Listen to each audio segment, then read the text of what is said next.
अरे कौन ज्ञानमा गुरुजी दिहल ना हो, घर में ना लागे मानवा।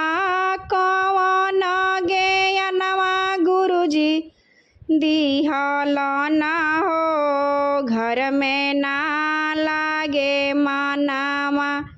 ना लागे मानवा हो, ना लागे मानवा। ना लागे मानवा हो, ना लागे मानवा। कौन ज्ञानवा गुरुजी दिहल ना हो, घर में ना लागे मानवा।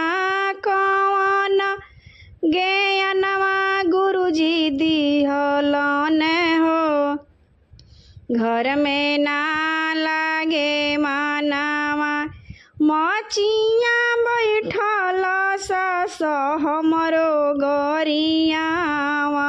मचिया बैठल सासु हमरो गरियावा। हमरो गरियावा हो, हमरो गरियावा। कौन मरदवा परलो भइलू हो, घर में ना लागे मानवा। कौन मरदवा परलो भइलू हो, घर में ना लागे मानवा। बोललू से बोललू सासु फिर जनी बोली ह। बोललू से बोललू सासु फिर जनी बोली ह। जटाधारी मरदवा परलो भइनी हो, घर में ना लागे मानवा। जटाधारी मरदवा परलो भइनी हो, घर में ना लागे मानवा। कौन ज्ञानवा गुरुजी दिहल ना हो, घर में ना लागे मानवा। कौन ज्ञानवा गुरुजी दिहल ना हो, घर में ना लागे मानवा। अरे कौन मरदवा परलो भइलू हो, घर में ना लागे मानवा। कौन चेलिकवा परलो भइलू हो, घर में ना लागे मानवा। बोललू से बोललू सासु अब जनी बोल। बोललू से बोललू सासु अब जनी बोल। गंजेड़िया मरदवा परलो भइनी हो, घर में ना लागे मानवा। गंजेड़िया मरदवा परलो भइनी हो, घर में ना लागे मानवा। कौन ज्ञानवा गुरुजी दिहल ना हो, घर में ना लागे मानवा।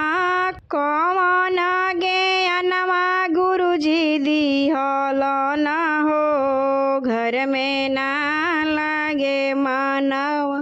कौन मरदवा परलो भइलू हो, घर में ना लागे मानवा।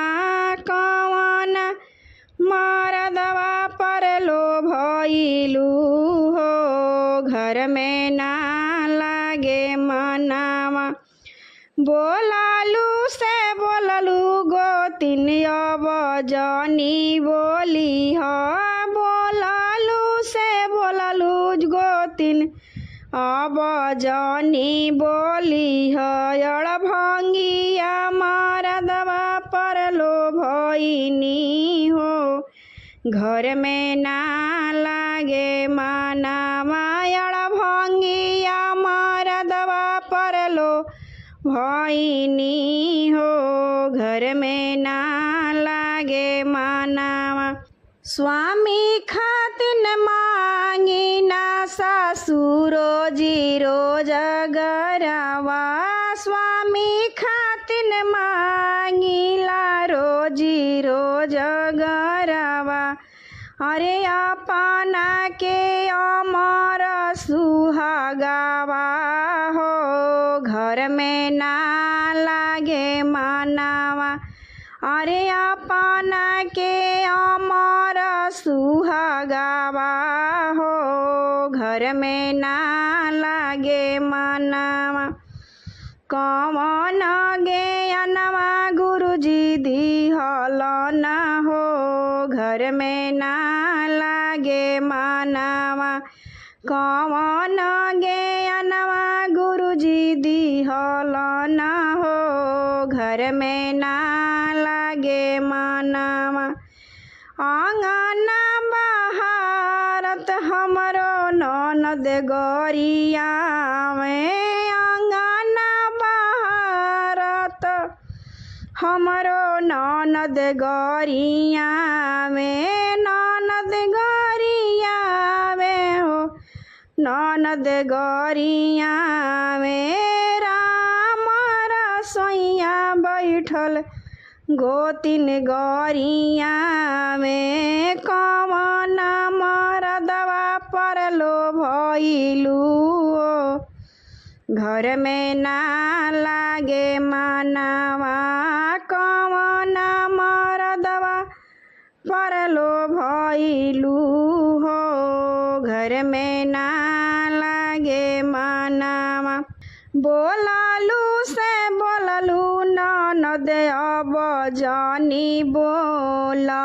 बोललू से बोललू गोतिन अब जानी बोला।